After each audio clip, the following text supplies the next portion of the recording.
Hello everyone, आप लोगों का बहुत बहुत स्वागत है my YouTube channel Nemuddin law classes पर। और हम अब भारतीय न्याय संहिता पढ़ रहे हैं। भारतीय न्याय संहिता 2024 की धारा 25, 26, 27 पढ़नी है। लेकिन 25, 26, 27 में एक बचाव दिया गया है, सहमति का बचाव।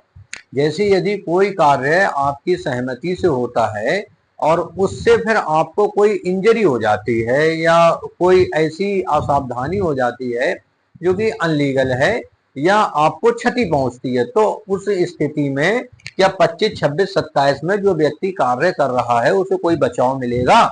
तो वो बचाव दिया गया है सहमति का। इसलिए ये तीन धाराएं पढ़ने से पहले हम ये जानेंगे कि आखिर सहमति क्या है, क्योंकि सहमति की कोई स्पष्ट परिभाषा नहीं दी गई है।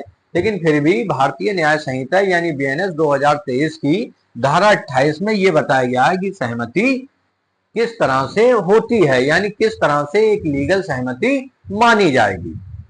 तो इसमें दो सूत्र हैं, ये प्री मेंस इंटरव्यू तीनों में ये धारा बहुत महत्वपूर्ण है। दो सूत्र है, पहला है जो सहमति देता है उसे कोई क्षति नहीं होती है, यानी वॉलंटाइन नॉन फिट इंजूरिया। दूसरा है साइंटाइन नॉन फिट इंजूरिया, यानी जिससे जानकारी है उसे कोई क्षति नहीं होती है।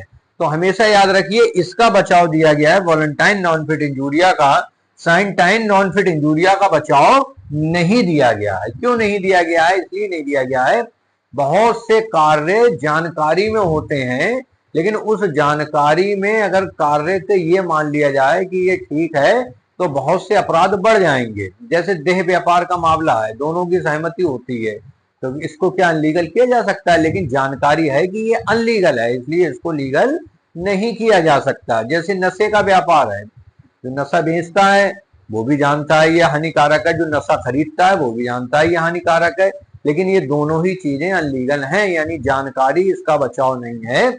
बचाव है कुछ और कि सहमति ऐसी होनी चाहिए जो लीगल भी हो। तो अब ये जान लेते हैं कि आखिर आज की वीडियो में हम सिर्फ इतना जानेंगे कि सहमति क्या है। तो ये कहा गया है सहमति जिसके संबंध में ज्ञात हो कि भय या भ्रम या भय के अधीन नहीं दी गई है।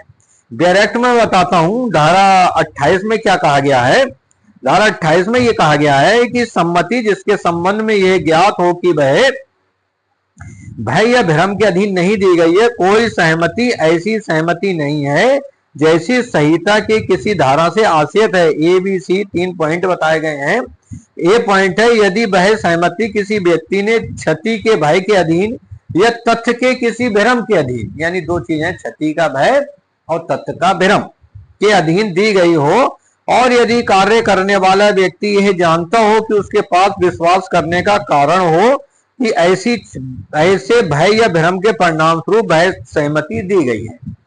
दी है यदि वह सहमति ऐसे व्यक्ति ने दी हो जो चित्त विकृति या मतता के कारण उस बात की जिसके लिए वह अपनी सहमति देता है प्रकृति और परिणाम को समझने में असमर्थ हो। सी है जब तक कि संदर्भ से तत्प्रतिकूल प्रतीत ना हो, यदि वह सहमति ऐसी सहमति व्यक्ति ने दी है जो 12 वर्ष से कम आयु का है, यानी 12 वर्ष से कम आयु का है तब भी ऐसी सहमति नहीं मानी जाएगी। तो इस तरह से जो हम पढ़ रहे हैं तो उसमें कुछ पॉइंट निकल के आए हैं। पॉइंट उसके ये हैं, क्या हैं उनको देख लेते हैं कि निम्नलिखित मामलों में दी गई सहमति इस धारा के अंतर्गत स्वतंत्र सहमति नहीं मानी जाएगी। सबसे पहली, अपहानि के भय से एक व्यक्ति द्वारा दी गई सहमति, यानी डरा धमकाकर ली गई सहमति नहीं मानी जाएगी। दूसरा है तथ्य के भ्रम के अंतर्गत दी गई सहमति, ये भी सहमति पूरी सहमति नहीं मानी जाएगी। तीसरा है 12 वर्ष से कम आयु के शिशु द्वारा दी गई सहमति, यानी 12 वर्ष से ऊपर का बालक है, इसका मतलब धारा 28 में वो सहमति दे सकता है, अन्यथा वो सहमति नहीं दे सकता। चौथा है विकृतिचित्त व्यक्ति यानी पागल व्यक्ति द्वारा दी गई सहमति, इस सहमति का भी कोई मान मोल नहीं होता है। पांचवा है एक मत व्यक्ति द्वारा दी गई सहमति, यानी कोई व्यक्ति यदि नशे में है तो भी सहमति का बचाव नहीं मिलेगा। ठीक, तो इसको आप समझ लीजिए, यानी पागल व्यक्ति है, मत व्यक्ति है, शिशु व्यक्ति है या 12 वर्ष से कम आयु का है तो उसकी सहमति भी नहीं दी जाएगी। बहुत एक लीडिंग केस है सहमति पे, दशरथ पासवान का भी मामला बोलते हैं इस केस में क्या हुआ था कि एक अभियुक्त, उस समय की बात है जब लोग हाई स्कूल में फेल होते थे, आज के समय में बहुत कम फेल होते हैं। एक अभियुक्त लगातार 3 बार जो है हाई स्कूल की परीक्षा में फेल हो गया।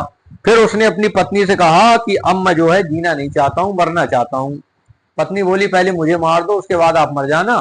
पहले के समय में ऐसे पति पत्नियां होते थे जो एक दूसरे के बिना नहीं रहते थे। आज का समय नहीं था, ये दशरथ पासवान का समय था। तो दशरथ पासवान ने पहले पत्नी को मार दिया और फिर जब अपनी मरने की बात आई तो उसने जो है बैक हो गया, नहीं मर पाया। आदमी होता है, जब उसे सजा के लिए उस पर मुकदमा चला तो उसने बचाव लिया कि मेरी पत्नी ने तो खुद कहा था मुझे मार दो, तो क्या सहमति का बचाव मिलना चाहिए? न्यायालय ने कहा इस सहमति का बचाव नहीं मिलेगा और ये आपराधिक मानववध में आ सकता है। ठीक है, सीधे सीधे हत्या के मामले में नहीं आएगा, लेकिन इसको आपराधिक मानववध का दोषी माना गया। तो अब ये समझ में आ गई 5 पॉइंट है सहमति के। कौन सा? एक, भय के अधीन न ली गई हो सहमति। दूसरा है तथ्य के भ्रम के अधीन न ली गई हो सहमति। तीसरा है बालक जो 12 वर्ष से कम आयु का, उसकी सहमति ना हो। चौथा है पागल व्यक्ति ना हो। पांचवा है मत यानी नशे में व्यक्ति ना हो। यदि ऐसी सहमति नहीं है तो सहमति स्वतंत्र सहमति मानी जाएगी। तो आपसे ये पूछ सकते हैं कि स्वतंत्र सहमति की कहीं परिभाषा दी गई? तो कहीं नहीं दी गई है। सहमति के बारे में प्रोविजन है धारा 28 में। क्योंकि ये इस वीडियो में सबसे पहले आप ये सोचते होंगे 25, 26, 27 से पहले 28 क्यों पढ़ा दी गई? तो वो यूं पढ़ा दी गई कि आगे 25, 26, 27 कल जो हम पढ़ेंगे तो उसमें सहमति का ही रोल है। एक बार धारा 28 आप लोग डायरेक्ट से भी पढ़ लीजिए। यदि कोई चीज समझ में नहीं आई हो तो कमेंट बॉक्स में जरूर पूछिए,